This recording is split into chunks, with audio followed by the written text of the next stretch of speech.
Cord.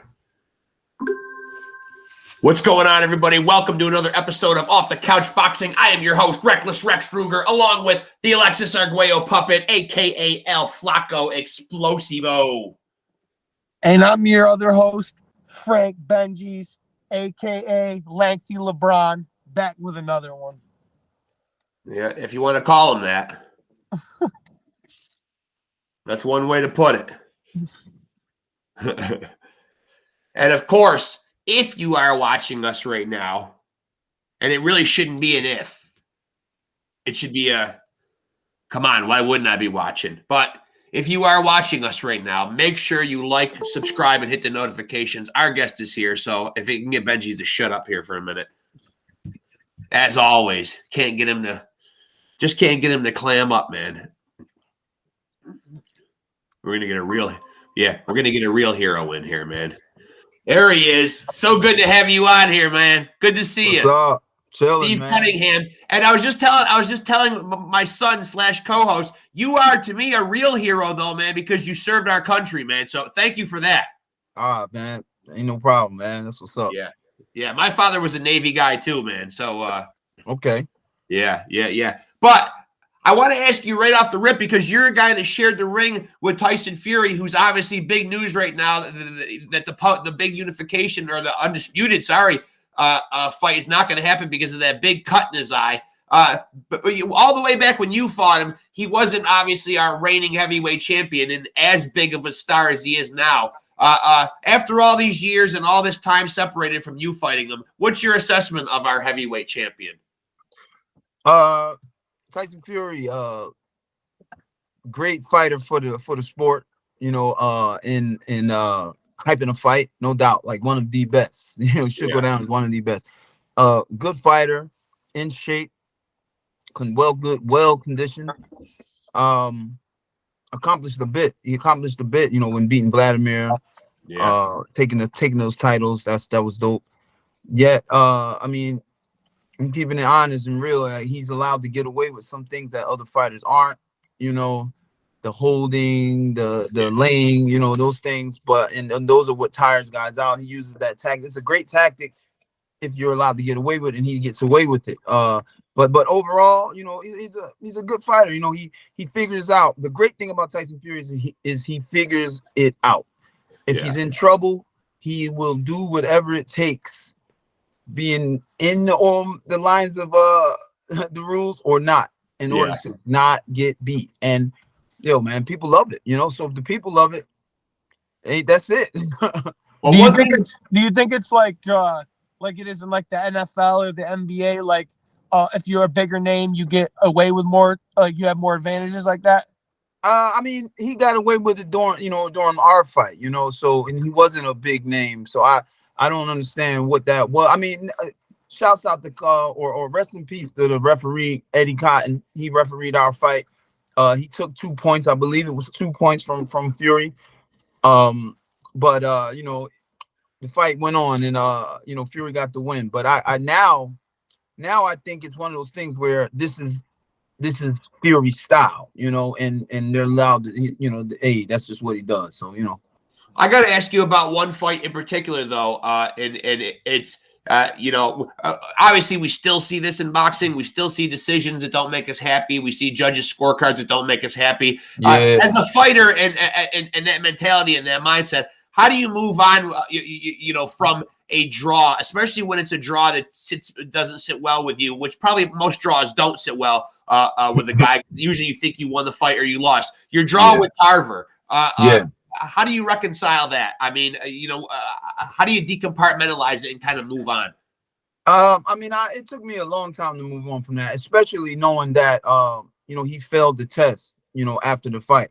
Yeah. So it wasn't a draw in my eyes.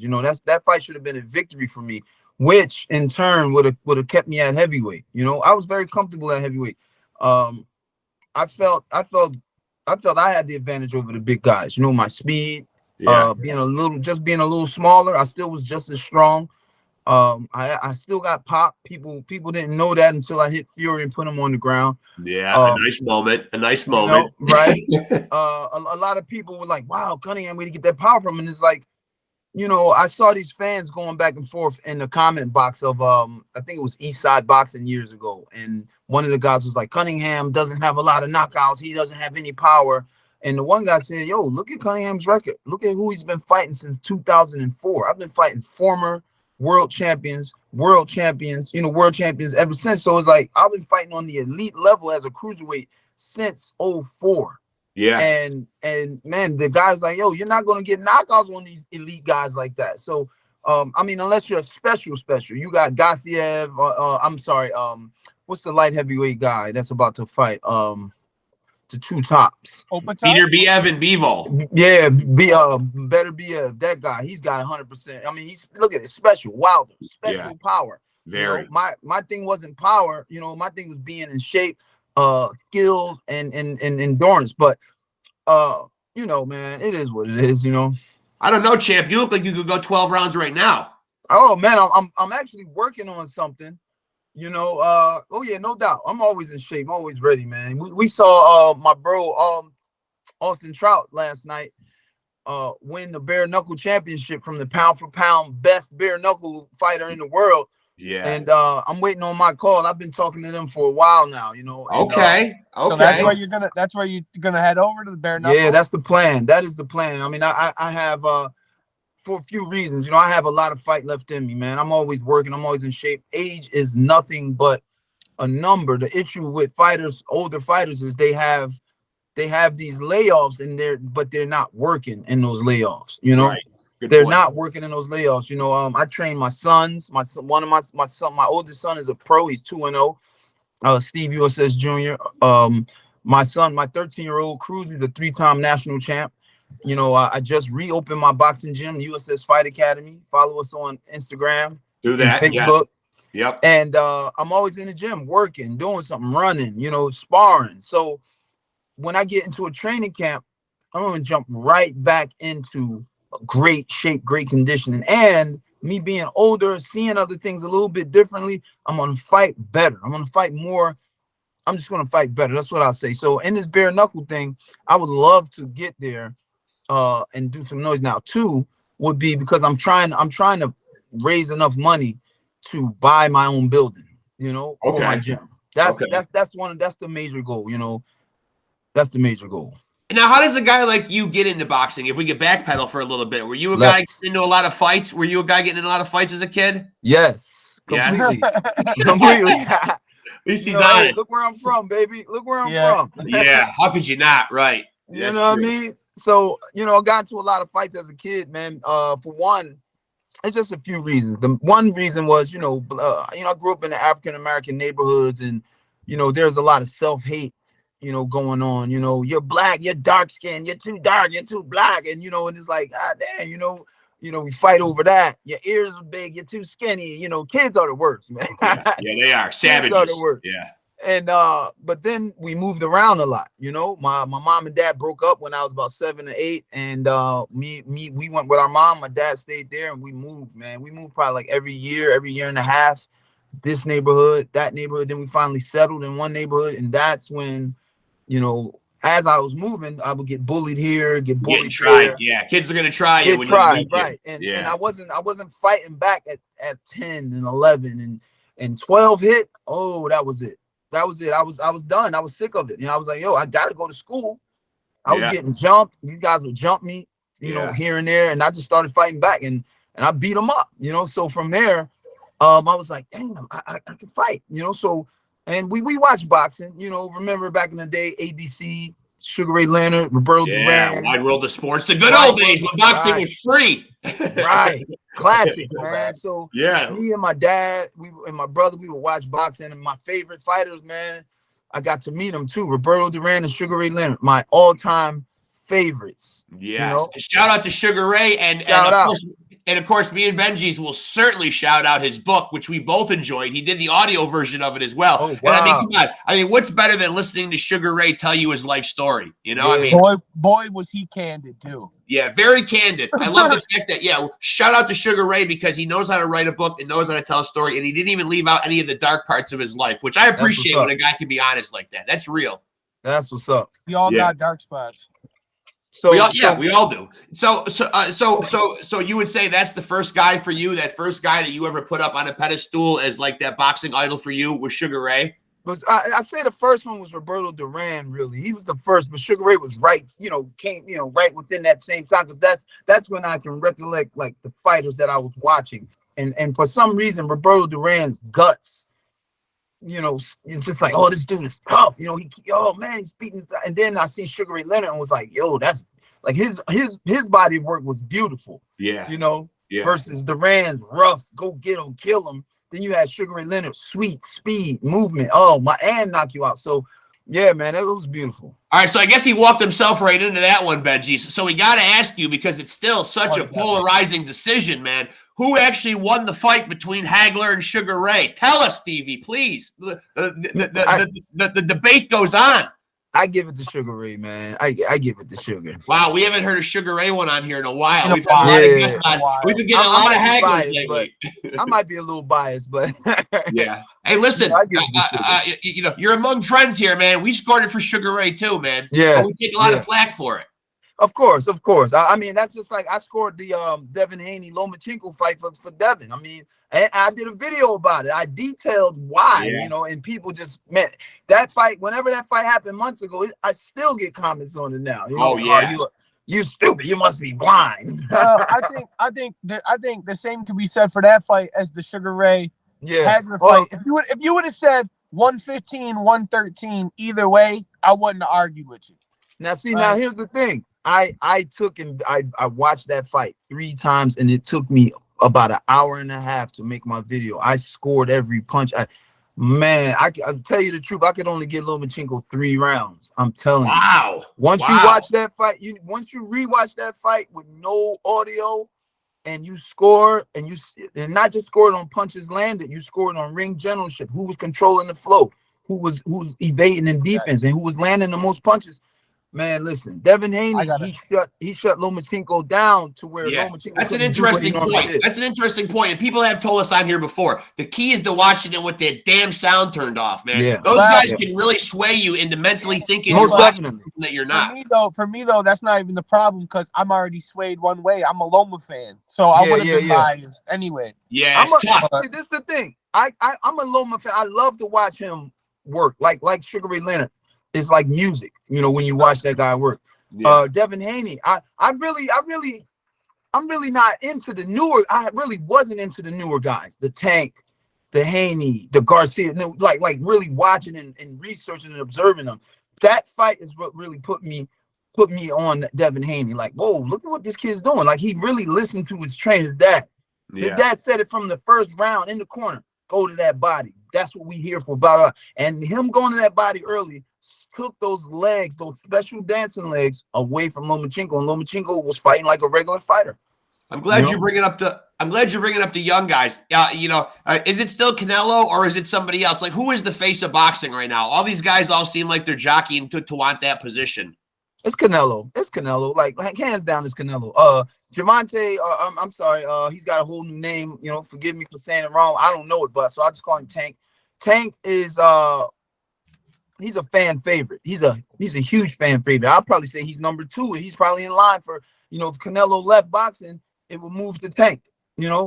But nah, it's Canelo, man. Canelo is the face of boxing. He's the star of boxing, man. Come on. Is it absolutely crazy to think that we may see Crawford go all the way up there and fight him? And is that a good idea for him to do? Crawford's a champion. You know what I mean? It doesn't matter if we think it's a good idea or not. Even if he doesn't think it's a good idea or not, it's a challenge. Right? Yeah, big one. It's a challenge, and I've been in there. I've been in that position before. You know what I mean? Me fighting Tyson Fury was the challenge. It was about the challenge. Yo, this dude's 6'9", he's 269 pounds. You're 6'3". 200. Really, I was 206, 207 pounds when I fought him. I weighed in at 210 because I drank a gallon of water right before I got on. A gallon of milk right before I got on the scale. So it said 210. I was just trying to look bigger for the numbers. Yeah. But I was actually like 207. You know what I'm saying? So on paper, I'm supposed to get trashed. I'm supposed to do nothing against Fury. Same thing with Marco Huck. I was 32 years old, 31 years old, new champion, went to his country, the town where he was born and grew up, and I'm fighting this 21-year-old knockout artist. Yeah. I was supposed to lose. You know, all the chips were against me. The challenge, that was the challenge. And I beat him. You know, I stopped him in the 12th round. Actually, they threw the towel in. So, you know, it was great. Yeah, and you had a nice run at cruiserweight, though. You don't see a lot of guys staying around. Like, you had a nice, like, 4 or 5 year run as IBF Cruiserweight champion. Do you think guys aren't staying around in their own divisions and cleaning them out anymore like they used to do? Yeah, because the money, man. You know what I mean? I'm sorry, I won't just say the money.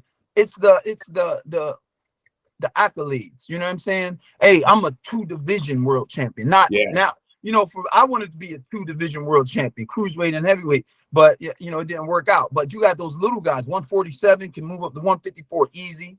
You know what I'm saying? Yep. 154 can move up to 160 easy. You know, that whole 140, 135 to 154, man, them guys moving up, probably down, you know. Yeah. So I get it. I get it, you know. And it looks good. I think Manny Pacquiao and like De La Hoya like made that something where like people are like, oh, I gotta do like as many weight classes. Yeah. You know, I mean, you got this thing like in boxing where one guy does it. Why can't I do it? Hey, right. Floyd, 8th division, or somebody, whoever is an 8th division world champ. Shoot, why can't I be 9? You know what I'm saying? I'm so great, champ. I've made up my own weight class. Slob. Slob. Yeah. And I'm the champion at my weight class, though. Hey, I feel you. Well, listen, I gotta say though, man, that if a fight with Canelo and Crawford were to happen, though, who do you see winning that fight? I'm gonna go with Canelo. Oh, I'm sorry. Hold up. Let me get my. Oh, it's kind of hard not to go. It's kind of hard not to go against Canelo at this point. Yeah. I'm gonna go with Canelo on that one, and just hold on, right. Woo. That's all right. Tell him, Benjis, we don't edit anything here, man. It's all happening live and in full effect, man. Live, baby. Listen, man, my lighting's already low. I got 4 kids. I'm in the car doing it because I can't. I know. That's what I should have been, but you know, too many damn kids. Around. But yeah, I got Canelo in that fight. I mean, Crawford's he's a great fighter. He's a legend. He's a man. But I think he's moving up too heavy for Canelo. You know what I mean? And too much. And not even. But it's not even that. It's Canelo is in the matrix now in boxing. You know what I'm saying? That's why this guy who was a 154 pounder can move up to light heavyweight and stop a dignified, solid champion.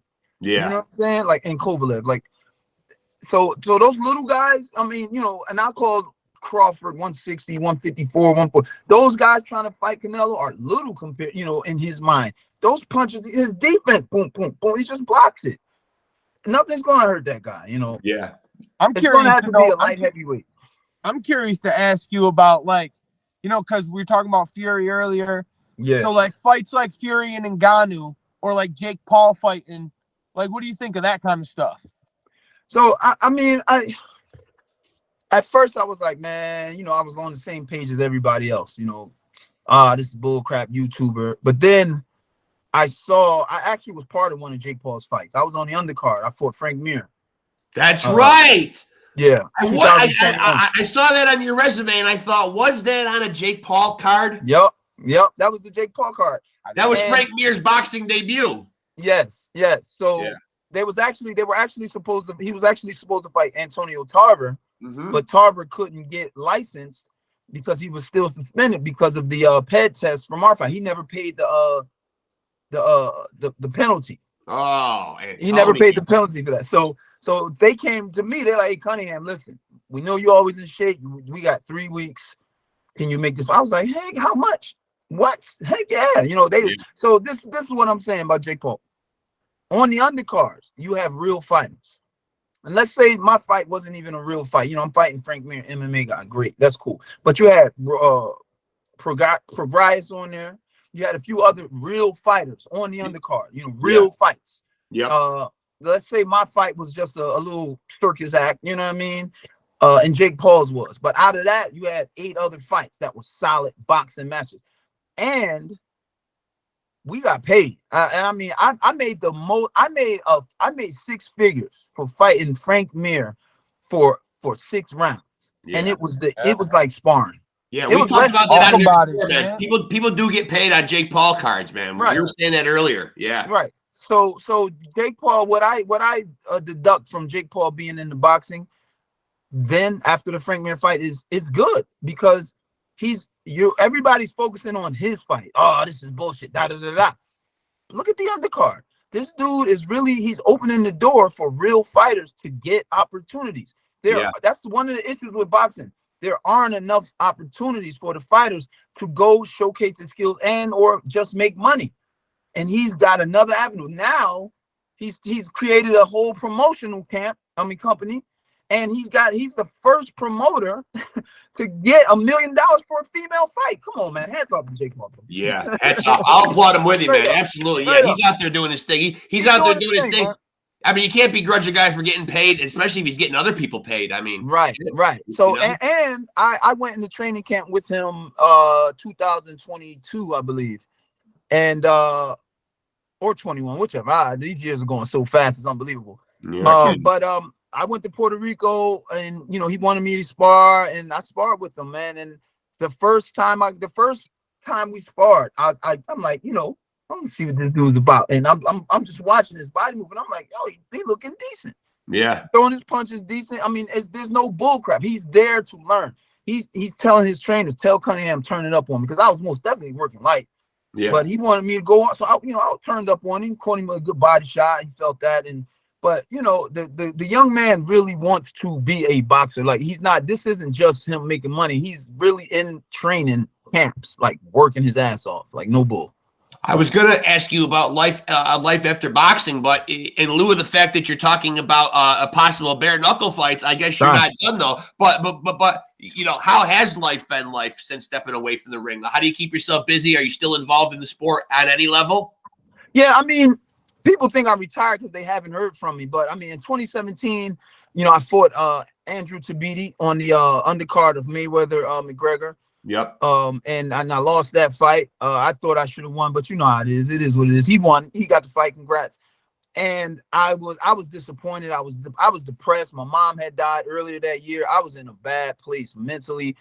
That has nothing to do with my performance. I'm just saying that's where I'm at for what my decision was after. With that money I took and I opened my first, I opened the USS Fight Academy in 2017, and I'm gonna just take a year off, get my stuff together. 2019 hit. We were working on a fight with Al Heyman. I was with PBC, and a couple fell out. And then 2020 hit and destroyed the world. Really hit and shut everything down, stopped everything, messed my business up a bit. My gym, made everybody depressed. And so the word was Cunningham's retired because it's been 3 years since then. Then I got the Frank Mir fight, but that, listen. Everybody saw I could have did this. I was just taking it easy with the guy. Boom, boom. I could have stopped Frank Mir, but I just worked with him. So then from there, I've got offers to go to Poland. I was supposed to go to Poland about 2 times, but I had to get my passport was jammed up. So I'd have been fighting again. But I've been talking to the bare knuckle BKFC guys. I know David Feldman very, very well. I've been talking to him since 2020. And he was a little reluctant to have me on because he's like, Steve, I believe you beat all our champs easy, our heavyweight and cruiserweight. He said, but they fill up seats, and that was before it got real big, so I got it. But now we've been talking here and there, and we'll see where this goes, man. I'm excited though. But outside of that, life outside of boxing, it still happened. So I've been commentating. I was commentating fights before. FS1. I actually got a contract from FS1 to be a commentator for them in 2020, and then the COVID lockdown happened, and the producer who wanted me, he left. So after COVID was over, there was no more offer for me. But that's my thing. So I commentate smaller shows, Pittsburgh, Philly, anywhere I can get. I can definitely see it. You got an affinity for it for sure. You do. Appreciate it. Yeah. I created a comic book company where I turned fighters into superheroes. Oh, I like that. I like that. Man. Check me out. USS Comics on Facebook. I'm always on Instagram though. That's the hub. That's where I'm mainly at. You know, Facebook gets little stuff later and it's not really updated, but Instagram, USS Comics. My first 3 comic books is a 3-part series. Actually, I got it right here. I'm going to show you guys. This is my little office. Now, do you draw these? I draw them. I create. I do everything. I do it all. That's so awesome. This is the graphic novel of my 3 comic books. So my first comic book story is about me versus Amir Mansour. You remember I fought Mansour, undefeated monster. Right. So you know, this is his character. This is me. I drew all of this, baby. All of it. You know. Damn. Stevie, some serious talent in the ring and with the pen game. Yeah, let me show you this next one. So my 4th comic book, which is so key in timing, this is called Rebirth. This is Austin Trout's comic book. That's my bro. Oh, nice. It's my bro. So it's great that he just won. It's great that he just won the BKFC belt. Now I get to promote this real big, you know. So yeah, that's cool. I turned Cool Boy Staff into a superhero. Yeah. Listen, I got some artwork for you guys. So I basically got like a whole comic book universe. I got comic books I'm working on right now. For fighters, stories, Brother Nazim's in there. Everybody, man. That might be the coolest offshoot thing I've ever heard a guy tell us on this show. It is. It's definitely the coolest thing. It's definitely the coolest thing that anybody has told us when we've thrown out that life after boxing question. Like, you know, certainly people are out there doing their thing, but nobody's doing their thing like doing that thing like that. Yeah, I appreciate that, man. So my goal with that is to I just got some bigger plans for it. I'm just gonna it just takes time, all this drawing and stuff, but it's a great idea. I turned some amateur fighters into superhero, guys I know, man, just add them to the universe. Also, I'm full-time manager and trainer for my son, Steve Tugboat Cunningham Jr. Okay. He's 2-0 welterweight. He was a top-rated amateur, number 3 in the country, number 4 bronze medalist of this national national Golden Gloves. We'll definitely get him on. We'll definitely get him on, man. We love guys on the come up. We love to have guys on the come up too. Yeah. And I train, my son Cruz Cunningham, 3-time national champ, and a few other kids. Now my gym's back up. We're getting our guys back, and because I had an amateur team, USS Fight Academy, and we go to these national tournaments, get ranked in the world. In the country, and go from there. But that he could sit down. He could sit down and draw you a comic book, Benji's, and he can also knock our heavyweight champion on his ass. Hey, yep. That's multi-talented right there, man. Multi-talented. And I got to say, because the Super Bowl is coming up and it's all about betting, over under, when you were fighting Fury leading up to it, how many times were you called a dosser? What was the over under? Numerous. Yeah, I would have to think it would be. I would have to. He never stops with the dosser. Hey, sometimes I wanted to laugh at the jokes he was saying at me. It's just funny. yeah, he can be. Yeah, he can be pretty funny, man. But I mean, listen, please keep us posted on what goes on with the bare knuckle fight. I will. I mean, you guys are seeing me posting about it. I'm actually going to text them tomorrow and see. Hey, Austin did his thing. Let me in, baby. Let me in. Yeah. These knuckles need to get some work. Need to get some, baby. But listen, man, we appreciate you coming on and doing this. I'm glad we were finally able to get it done. And please stay in touch. We'd love to have you on again. All right, no problem, man. Anytime. Yeah, it was great talking to you, champ. We appreciate you, man. Much love. All right, thanks, guys. Yeah, much love, champ. Appreciate you. Peace. All right, later.